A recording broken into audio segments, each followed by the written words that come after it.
Salut tout le monde, c'est Xavier, bienvenue sur Watch Mojo français. Et comment ça va aujourd'hui? On se retrouve pour le top 10 des sportifs qui ont gâché leur carrière en une action.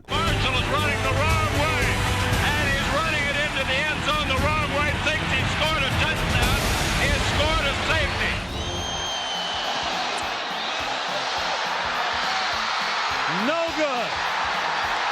Wide right. It looked as if Tyson bared his teeth at one stage in the exchange. Yes, bit I his think ear. he bit his ear. That's what Holyfield was in a lot of pain from that. Pour cette liste, on va s'intéresser à des actions et des gestes qui sont arrivés pendant un match et qui ont eu un impact négatif considérable sur la carrière des joueurs en question, ou au moins leur héritage. Sans mettre forcément fin à leur vie d'athlète, on va dire que au moins leur CV a été quand même sacrément entaché. Pour vous, c'est quoi le moment où vous vous êtes vraiment dit « Oh non, là, il a déconné ». Moi, j'ai ma petite idée, ça a un rapport avec un de mes sosies capillaires. Numéro 10, Chris Webber. On commence avec ce qu'on peut appeler un brain fart, c'est-à-dire un pet de cerveau, un moment où l'esprit bug complètement. Dans les toutes dernières secondes de la finale du championnat de basket universitaire américain 1993, espèce d'antichambre de la NBA, et alors que son équipe des Wolverines de l'université du Michigan est menée de 2 points, Chris Webber récupère le ballon, fait un marché, que les arbitres ne voient pas d'ailleurs, va jusqu'à la raquette adverse, ne trouve pas de solution et demande un temps mort. Michigan will have to bring it. Oh, he walked! He walked and the referee missed it. Weber brings it into the front court. They have no timeouts Oh, he remaining. causes too many timeouts. That's a technical foul. He called a timeout. Michigan doesn't Yes. have any. Oui, sauf que son équipe les avait tous épuisés. Résultat des courses, si Webb a été sanctionné d'une faute technique, l'équipe adverse de Caroline du Nord a obtenu 2 lancers francs et la possession, ce qui a rendu la tâche de recoller au score tout bonnement impossible. Maybe in the rush of the moment, Jim, going down there trying to beat two men, realizing there was 11 seconds on the clock, he just blanked out in regard to the fouls.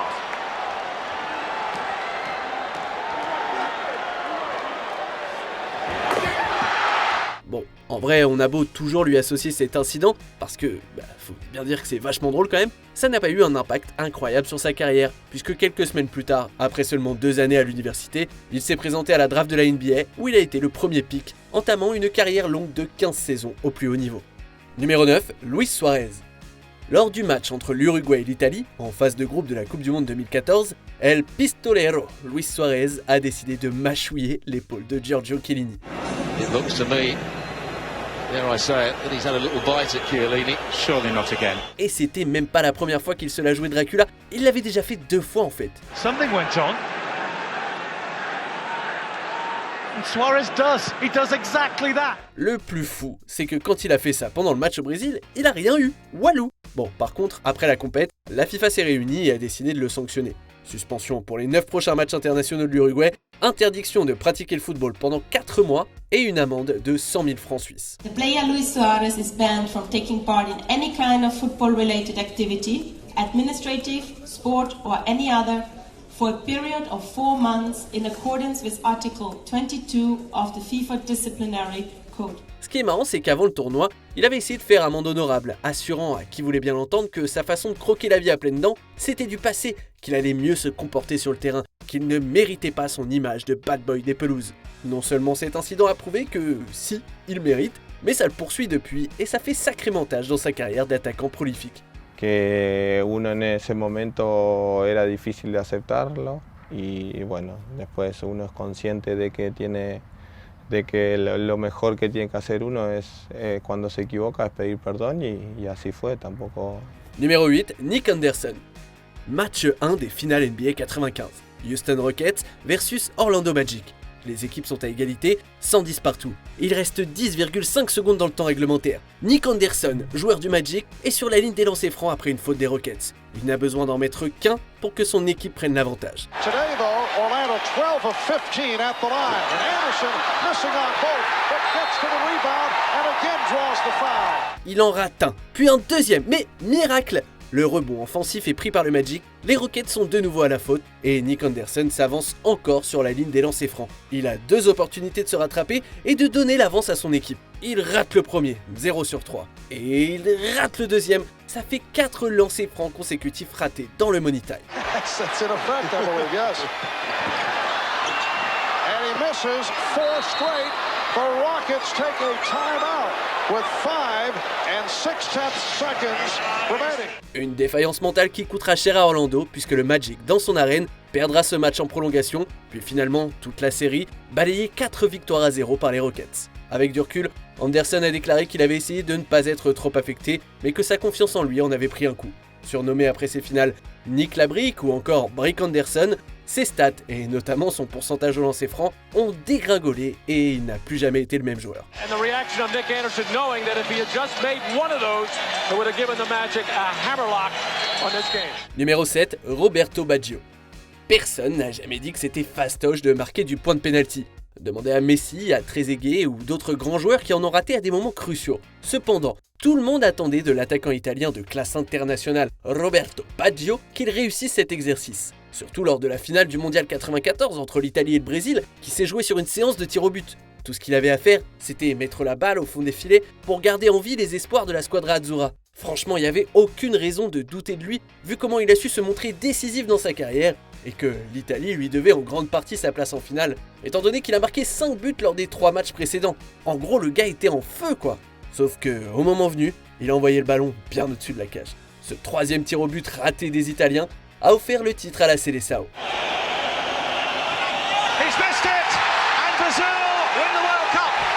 Probablement meilleur joueur du tournoi, ce moment a plus ou moins défini sa carrière. En revenant sur l'incident, il a dit « On ressent exactement ce qu'on pourrait s'attendre à ressentir ». This moment may well be the enduring image for many, but Baggio's 5 goals and majestic tournament performance had still done more than enough to make his nation proud and prove his ability on the world stage. Numéro 6, Mark Sanchez. Mené 14-0 par les New England Patriots lors d'un match de football américain de Thanksgiving en 2012, c'est genre un des matchs les plus regardés de la saison, dans la bonne tradition des pionniers américains, les New York Jets étaient pas en super forme. Et le pire restait à venir. Leur quarterback, soit l'organisateur de leur jeu, Mark Sanchez, a eu comme un moment d'absence à un moment, totalement perdu, sans savoir quoi faire. Du coup, il a improvisé quelque chose, une strat jamais vue auparavant, courir tout droit dans les fesses de son coéquipier, en l'occurrence Brandon Moore, ce qui lui a fait perdre la balle. Sanchez gets hit, the ball is loose and it's alive, and then going into the end zone is Steve Gregory, who's had an interception, 2 fumble recoveries, and a touchdown. Non seulement ça a permis aux Patriots de récupérer le ballon, mais carrément de marquer sur ce même sketch. Pardon, sur cette même action. Mark Sanchez not expecting it, and it was the backside of Brandon Moore that knocked the ball out. Fut un temps où on attendait de ce quarterback qu'il fasse entrer les Jets dans une nouvelle ère et qu'il les sorte de leur misère sportive. Ouais, mauvaise pioche. Cette espèce de fumble du boule a marqué le début de la fin pour Mark Sanchez. Les Jets s'en sortaient mieux dans West Side Story quand même. I think the play was a microcosm of Mark Sanchez's career. He ultimately never mastered the most important element of playing quarterback in the NFL, ball security. Numéro 5, J.R. Smith. Vous vous souvenez du basketteur qui avait perdu le compte du nombre de temps morts restants dont je vous parlais tout à l'heure ? Je vous présente J.R. Smith, l'homme qui ne savait pas lire un tableau de score. Lors du Game 1 des finales 2018, entre son équipe des Cavs et celle des Golden State Warriors, J.R. Smith a eu le rebond suite à un lancer franc raté, offrant une opportunité de marquer à Cleveland. Hill misses. Rebound goes to the Cavs. J.R. Smith brings it back out. Throws it to Hill. Hill shot blocked. And we'll go to overtime. Sauf qu'au lieu de tenter sa chance ou de donner le ballon à un coéquipier en position de shoot, Smith s'est littéralement barré avec la balle jusqu'à épuisement du chrono, sous les yeux d'un LeBron visiblement choqué et déçu, vu que le King, lui, il savait que les deux équipes étaient encore à égalité. Non seulement les Warriors ont gagné le match en overtime, mais ils ont balayé les Cavs dans cette finale, remportant la série 4-0. Aujourd'hui encore, beaucoup considèrent cette boulette comme la pire de l'histoire de la NBA. You talk about asleep at the wheel. I got to tell you something right now. That is as inexcusable of a mistake as you can possibly make. Après, même s'il est vraiment passé pour un teuteux, il avait déjà gagné un titre avec les Cavs en 2016 et il s'est adjugé une nouvelle bague avec les Lakers en 2020. Donc il y a pire comme carrière finalement. And that's it, it's over. This historic 2020 NBA championship belongs to the Los Angeles Lakers. The Lakers conquer the bubble. And banner number 17 will soon hang in the rafters. Numéro 4, Bill Buckner. In 22 Major League seasons, Buckner had more than 2,700 hits. He won a batting title. But in most minds, his career was reduced to one moment behind the bag at Shea Stadium. Si jamais quelqu'un vous dit un jour que vous avez fait une Buckner, eh ben ça n'a rien d'un compliment. Alors que le score était nul dans ce match des World Series 1986, mais si les World Series, ce championnat du monde de baseball, avec uniquement des équipes américaines, les Red Sox de Boston étaient à rien de gagner la partie, la série, et de remporter le titre. Sauf que le frappeur des New York Mets, Mookie Wilson, a réussi à faire passer la balle, on ne sait comment, entre les jambes de Bill Buckner, qui n'a pas su s'en saisir, va savoir pourquoi, menant à la défaite de Boston. Little roller up along first, behind the bag, it gets through Buckner, here comes Knight and the Mets win it! Et alors que la victoire était promise aux Red Sox, il a fallu un 7e et dernier match pour départager les deux équipes, un match décisif remporté par les Mets. Et bien qu'on ne puisse pas garantir que les Red Sox auraient gagné la finale si Buckner ne s'était pas foiré, ce moment iconique n'a fait que nourrir la malédiction du Bambino. Cette superstition qui vise à expliquer l'incapacité des Red Sox à gagner un titre, le désert de trophées de Boston continuant pour 17 années supplémentaires jusqu'au titre de 2004. Des fans, a priori privés de cerveau, ont été jusqu'à menacer de mort Buckner, qu'ils tenaient responsable de la défaite et de la perte du titre. Comme quoi, c'est vraiment dans tous les sports qu'il y a des demeurés. Hopefully it's Bill Buckner in the 86 World Series, but he was a pretty good player. Leave it at that. Numéro 3, Zinedine Zidane. Well, there's what preceded it. Materazzi just put an arm round him. There was nothing more than an exchange of a few words. Well, what was said, that was ridiculous. Alors, ça n'a pas gâché pour ainsi dire sa carrière, mais ça l'a quand même sérieusement entaché. Zidane en tant que joueur, c'est une ribambelle de titres. Champion du monde, champion d'Europe, Ligue des champions, championnats nationaux, ballon d'or. Enfin bref, il a tout gagné. Mais jamais personne n'aurait pensé que ses dernières minutes sur un terrain auraient ressemblé à ça. Je ne suis qu'un homme et comme tout le monde, j'ai chialé comme une madeleine ce soir-là, mais soyons objectifs, les insultes, faut savoir les encaisser, faut prendre sur soi. À ce moment-là du match, il ne reste qu'une dizaine de minutes à jouer. Qui sait ce qui aurait pu se passer en 10 minutes? Zidane aurait pu marquer, faire une passe décisive, provoquer un penalty, en marquer un. Bon, mettons qu'il reste sur le terrain, qu'il ne fait pas son geste et qu'on va quand même au tir au but, qu'on perd au tir au but, parce que finalement, même si Zidane avait été là, ça se trouve Trezeguet aurait raté le sien. Mais tant pis, la France aurait perdu contre plus forte qu'elle. Sauf que là, on parle d'un véritable cauchemar éveillé pour tous les supporters français. Après, le côté positif, c'est que si ça n'a pas aidé sa carrière et son image, ça a vachement aidé la carrière d'autres gens, comme ceux qui ont écrit et chanté la chanson Coup de boule, traduite dans 5 langues, vendue à 500 000 exemplaires dans le monde. Ah ouais, le marketing opportuniste, il a frappé, c'est clair. But clearly the Argentine referee didn't see it, and neither, much his officials on the side. What was Zidane thinking of? Numéro 2, Marty McSorley. Bon, là on va parler hockey, un sport pas forcément très populaire chez nous, en tout cas moins que le foot ou moins que Zizou, mais c'est un sport collectif qui peut être très violent, et qui dit violence, dit dérapage potentiellement plus important, d'où la présence à une place si élevée dans notre liste. D'autant que Marty McSorley n'y est pas allé de main morte et qu'il a commis quelque chose qu'on ne voudrait jamais voir, que ce soit au hockey ou dans n'importe quel sport. Non, il ne s'agit pas de la coupe mulet, même si ça aurait pu mériter une amende, mais bien d'un coup porté au visage d'un adversaire avec sa crosse. Lors d'un match entre les Boston Bruins et les Vancouver Canucks, il a tout simplement mis KO Donald Brashear, qui a souffert d'une commotion de type 3. McSorley a sorti un vieux bluff, genre il voulait lui mettre un coup sur l'épaule pour démarrer une baston. C'est rien, c'est le hockey. Mais un juge de Colombie-Britannique n'a pas cru à cette version et l'a reconnu coupable d'agression avec une arme, le condamnant à 18 mois de prison avec sursis. La NHL l'a suspendu pendant une année complète, une période durant laquelle son contrat s'est terminé. Il n'a plus jamais participé à un match de NHL. But at the other side of that, I'm really comfortable with the fact that people want to view that or whatever, that ended your career, what have you. I'm comfortable with the fact that I went out the same way I came in. Quant à Donald Brashear, heureusement pour lui, et vous verrez par la suite que c'était pas automatique, il est revenu en pleine forme quelques mois après, continuant sa carrière en NHL pour 9 saisons supplémentaires. Avant de vous révéler notre vainqueur, voici quelques mentions honorables dans un florilège des sports préférés de nos amis américains. Mitch Williams, les Blue Jays de Toronto remportent les World Series sur un lancer de Williams qui leur a offert un home run. Ou quelque chose comme ça. Je comprends air au baseball. Here's a pitch on the way, a swing and a belt. Left field, way back. Blue Jays win it. The Blue Jays are World Series champions. Joe Pisarcik, un quarterback dont on se souvient surtout pour sa fameuse perte de balle lors du miracle de Meadowlands. Wait a minute, here's a free fly, I don't believe it. The Eagles pick it up and Herman Edwards runs it in for a touchdown. An incredible development. Leon Lett, la leçon à retenir ici, ne célébrez que quand vous êtes certain d'avoir marqué. And right, fumbles, picked up by Leon Lett. Can he go all the way? It's a 60-yard run. He's being chased by Beebe. What's out? Did he get across?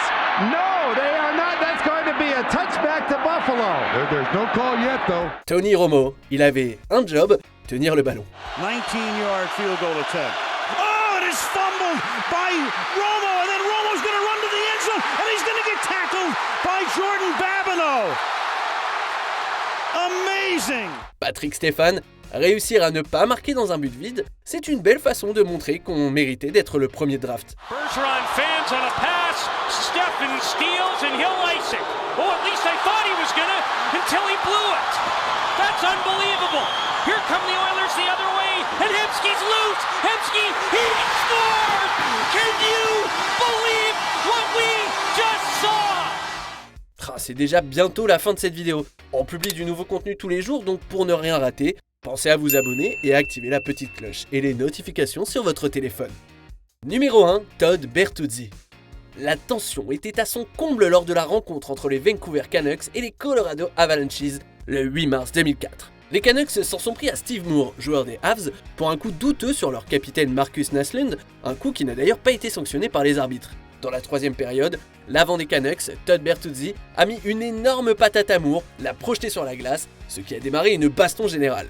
Grabs his shoulder, having a little chat with him, grabs his sweater, gives him a whack, and piling on is Andrei Nikolic, and everybody's into it. Now we get a line brawl. Malheureusement, Moore a été victime de blessures graves, à savoir 3 vertèbres fracturées et une commotion cérébrale. And he wanted to send him a message, but I don't think this is the message Bertuzzi wanted to send him. En fait, des blessures si graves que Moore n'a plus jamais joué au hockey de sa vie. Steve, I just want to apologize for what happened out there. That I had no intention on hurting you. And I feel awful for it. Et bien que Bertuzzi soit revenu sur la patinoire après plusieurs auditions pénales, plusieurs suspensions et plusieurs amendes, toute volonté de comeback était illusoire. Il a de moins en moins performé, allant d'équipe en équipe, constamment hué et interpellé par les fans adverses. Dans une certaine forme de justice, les choses n'ont plus jamais été les mêmes pour Bertuzzi. Des décisions prises en quelques dixièmes de seconde, un dérapage qui n'arrive qu'une fois sur 100 ou même moins, des actions que personne n'aurait pu prédire jusqu'à la seconde qui les a précédées. Voilà le genre de moments qu'ont vécu ces athlètes et qui ont marqué d'une pierre noire leur carrière. Lequel de ces dérapages vous a le plus décroché la mâchoire? Dites-le moi en commentaire et checkez cette autre super vidéo de WatchMojo français.